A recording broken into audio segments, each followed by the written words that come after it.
Bucknutters. Welcome to the Bucknuts Morning 5 here on Monday, July 11th, 2016. I am Dave Biddle. I am very happy to be joined by our Alex Gleitman.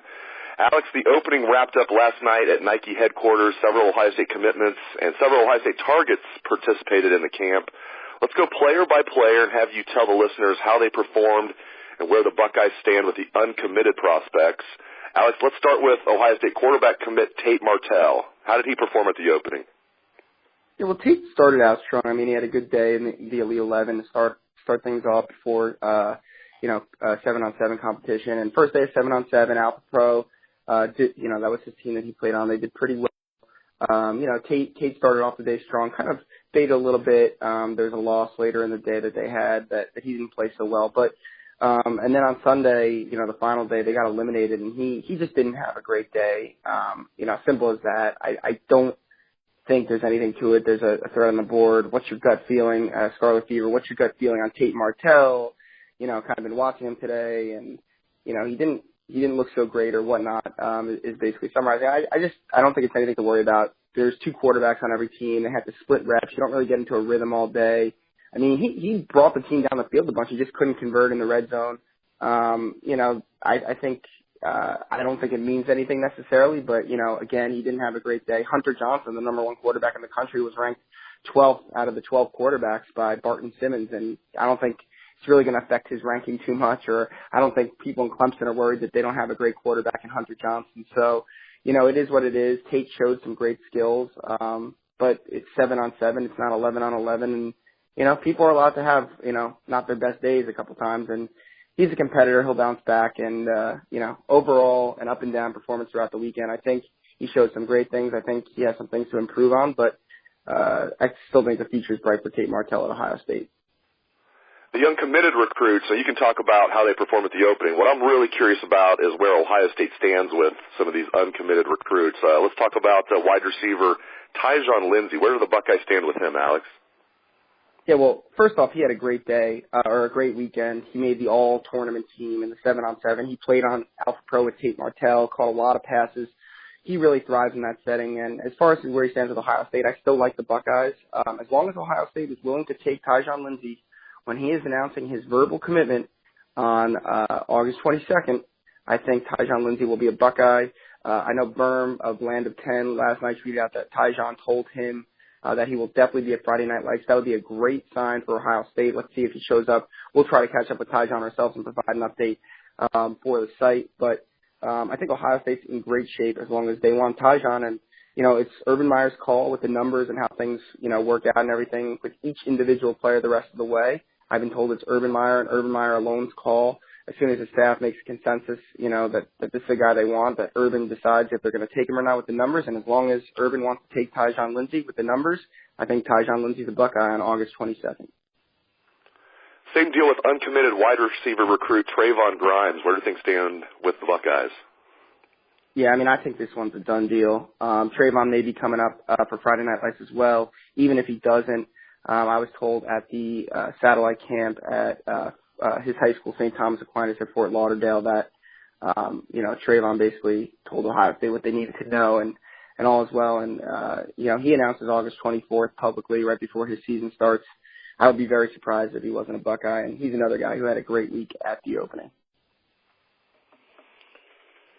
And a young man that's been committed to the Buckeyes for a long time, the number one offensive tackle in the country, Josh Myers. How did he perform at the opening?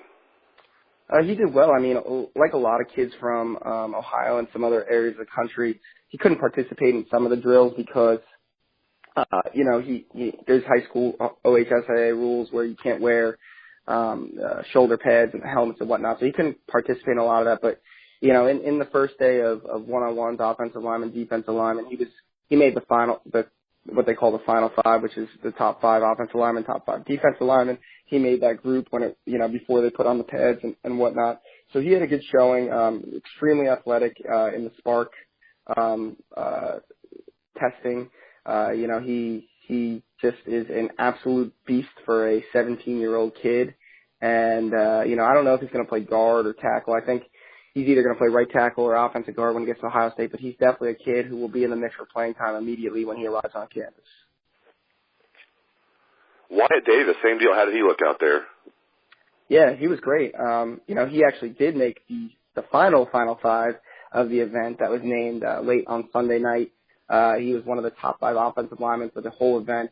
I think he's a guy, he's a little bit of a sloppy belly. I think, once, he needs to work on just making himself a little bit more solid. And once he gets to Mickey Marotti's conditioning program, that won't be a problem whatsoever. But he is a naturally strong kid. He's got good feet. He uses his hands well, uses leverage well. Really did a very nice job in the one-on-one drills that I saw. I think he's another guy who could come in. I think he's rated as the number 1 offensive guard in the country by 24/7 Sports, but I think he could come in and play offensive guard or even right tackle, and he's a guy who gives them more flexibility, and he's a guy who can compete for playing time right away as he's going to be physically ready to play at Ohio State when he gets there. J.K. Dobbins, I watched a little bit of the opening on TV. He looked really good the little bit I saw. Talk about him a little bit. Is there any concern that he is looking elsewhere? Do you think he's definitely going to be a Buckeye? Just anything you want to say about J.K. Dobbins? Yeah, Dave, as you said, he won the Spark Championship is basically he got the highest score, most athletic person there. And it's easy to say, he reminds me a lot of watching Ezekiel Elliott a few years ago at that event where he's ranked high, but not super high like a Cam Akers and Najee Harris. And, maybe people overlook him or take him for granted a little bit, but he was absolutely outstanding. I think he's going to be a really good player at Ohio State, or if he does go somewhere. But right now, I feel pretty good about Ohio State keeping J.K. Dobbins. I know there was some talk maybe about him visiting Alabama, or him, if Texas has a good year, maybe giving them a second look, or Oklahoma and schools like that. And there's a chance he could take visits. Just like Ohio State needs to continually looking at their options and making sure, if Ohio State just ended things, when they offered a kid and he accepted, Todd Sibley would still be in this class. They wouldn't have a chance to get Cam Akers to add to J.K. Dobbins. So, I think J.K. Dobbins is definitely a Buckeye. I think it will be really interesting to see what happens if Ohio State does get Cam Akers, because while J.K. is saying all the right things and telling people, it doesn't matter if Ohio State takes a second back or whatnot, until that happens, you really don't know how someone truly feels. So we'll see that. I wouldn't be shocked if J.K. does check out Alabama, does visit Texas, does visit Oklahoma, maybe a couple other schools during the season. But at the end of the day, right now, as things stand, I still expect him to be a Buckeye. Uncommitted running back Cam Akers. You got the chance to hang out with J.K. Dobbins a lot. Now, maybe they're thinking they want to play together, or maybe Cam Akers is thinking, man, J.K. Dobbins is even better than I think. I realize J.K. Dobbins could play the hybrid, and Cam Akers could play running back, but what's your gut feeling here? I guess, my gut feeling is Cam Akers is not going to be a Buckeye, but you're the recruiting expert. What's your take? What do you think Cam Akers is going to wind up? Yeah, Dave, it's a good question. And Cam he's another one who had a good week. He was top 3 in the Spark. He won with Team Vapor Speed. They won the 7-on-7 championship. So he had a really good week. I think, talking about looking at other backs in the class, Cam Akers, he thinks he's the best player in the country. He's not scared of anyone else. So I don't think J.K. or, even if Najee Harris was in that class, I don't think it would scare him away whatsoever. I will say, right now, all the intel I have has me thinking Ohio State has a leg up for Cam Akers right now. I think Ohio State is the favorite to land Cam Akers right now. I think if signing day was tomorrow, he would sign with Ohio State. He's coming back. He's been to Ohio State twice on his own dime. He's coming back for Friday Night Lights with both of his parents. I think that visit, Dave, you've been to Friday Night Lights. You know that event, how great it is from a recruiting standpoint. And Ohio State's going to give him a ton of love while he's on campus. I think that visit's only going to solidify Ohio State as the leader going into the fall. But you do have LSU, Tennessee, Ole Miss, his home state school, and Georgia I see as the main competitors. Those are all SEC schools, all closer to home. And he's going to be taking official visits there, announcing his decision maybe sometime in the fall after some official visits, maybe at the Army Bowl. But while the intel says Ohio State, and I don't have a crystal ball on him, my pick would be Ohio State today. I've kind of held off because, as you kind of said, my gut is telling me he's just going to end up somewhere else in the South, and that's just my gut. Just from all the intel was saying Ohio State was in a great spot, and everyone's gut was he's going to end up at Tennessee or Georgia, and he just same with Raekwon McMillan and with Georgia and Alabama, and They both ended up at Ohio State, and maybe the same happens with Cam Akers. I think right now that's what the intel's saying. But again, my gut right now is a little worried about those SEC schools when it comes to Ohio State landing. Three more players will throw your way that were at the opening that'll turn you loose, starting with the number one safety in the country, Jeff Okudah. I know Buckeye fans really want him to say the least. Where do things stand with Jeff Okudah and the Buckeyes? Yeah, I feel good about Jeff Okudah. I'm not sure when he's going to pull the trigger. He's mentioned maybe it will be before summer, and he'll still take officials. Maybe he'll take officials and announce it after. I think after that last visit, he came up with his aunt and uncle, who are basically like the decision makers. They're basically his guardians right now. I know his mom's I think she's battling a sickness or something to that extent, and so his aunt and uncle are really the ones helping him make that decision. He came up to campus with them in June. It was an absolutely great visit. And I think Ohio State is the leader by a long margin, or wide margin, I should say. And I think that Oklahoma is probably running number 2. Stanford's in there as well. Texas is in there. But I think that Ohio State is going to land Jeff Okudah. I'm not sure when. It could be in a week. It could be in a month. It could be in 3 months. But I do think they're going to get a guy who I feel is the best defensive back in the nation and can play cornerback or safety at the next level.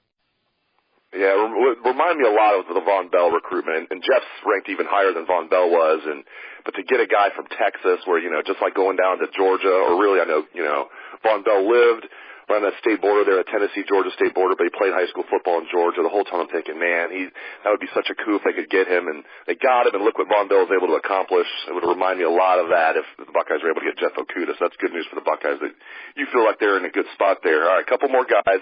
Uncommitted defensive end Chase Young. What's the latest with Chase Young, Alex?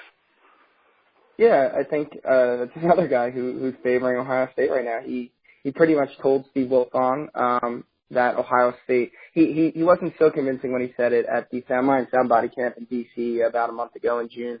And he said Ohio State was his leader, and he kind of said it's a slight lead. I know Maryland is his hometown school, and he has a lot of family pull, a lot of local pressure to stay there. Alabama's also in the mix. I think he's supposed to visit Alabama sometime in the next couple of weeks, and then he'll be at Ohio State again for Friday Night Lights. I think that will be absolutely huge. But I've spoken to sources on the Chase Young side of things, on the Maryland side of things, on the Ohio State side of things, and the biggest telling thing was someone on the Maryland side of things said to me that while he wasn't, so outright in saying how Ohio State leads, that they felt that he was just kind of holding things back from the media, and they felt that Ohio State had a big lead right now for Chase Young, and that really kind of pushed me over the edge. I had all the intel before that to put in the crystal ball pick, and I did go ahead and do that while you were on vacation, actually, Dave. I put in the crystal ball for Ohio State for Chase Young, so I think the Buckeyes are going to land him. I wouldn't be shocked if it was at Friday Night Lights or shortly after, and, he could take official visits after that to Maryland, Ohio State, and Alabama, but I think Chase Young's going to end up a Buckeye, and defensive end's not a need for the Buckeyes, but, when you got a chance to get a guy like Chase Young, I think you got to go out and do it. I think he's a really, really talented player. People were really impressed with him at the opening, and if Ohio State could close that one out, they're going to get a really good one. More great news for the Buckeyes. That would be huge if they got Chase Young, and it was huge when they got Brendon White. I know a lot of people just assumed Brendon White would be a Buckeye because his father was a star player for the Buckeyes. William White, he's a local kid, and William White was a very good NFL player as well with the Lions, and Brendon White is committed to the Buckeyes. How did he look at the opening? I'm glad that he got an invite out there because I thought early in the process he was a little bit underrated, even though he was a high 4-star, but how did Brendon White look out at the opening, Alex?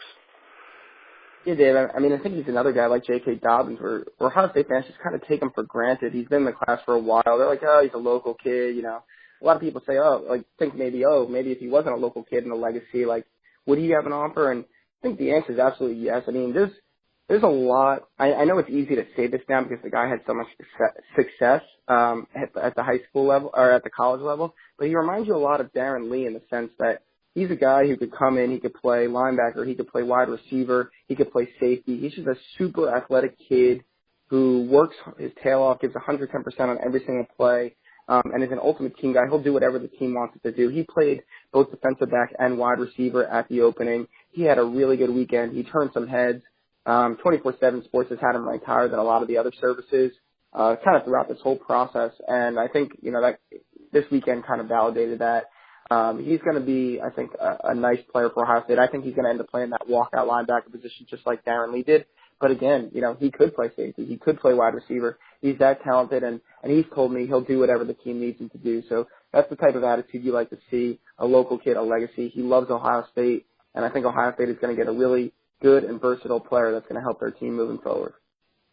Great insights, Alex. A lot of great stuff there. Hope everybody listening really enjoyed that. I enjoyed listening to it. I enjoyed getting caught up on all this. So great stuff out of Alex. Thank you to the listeners for tuning into the show. I appreciate it. Hope everyone has a great day. Let's hear some Buckeye swag. Best damn band in the land.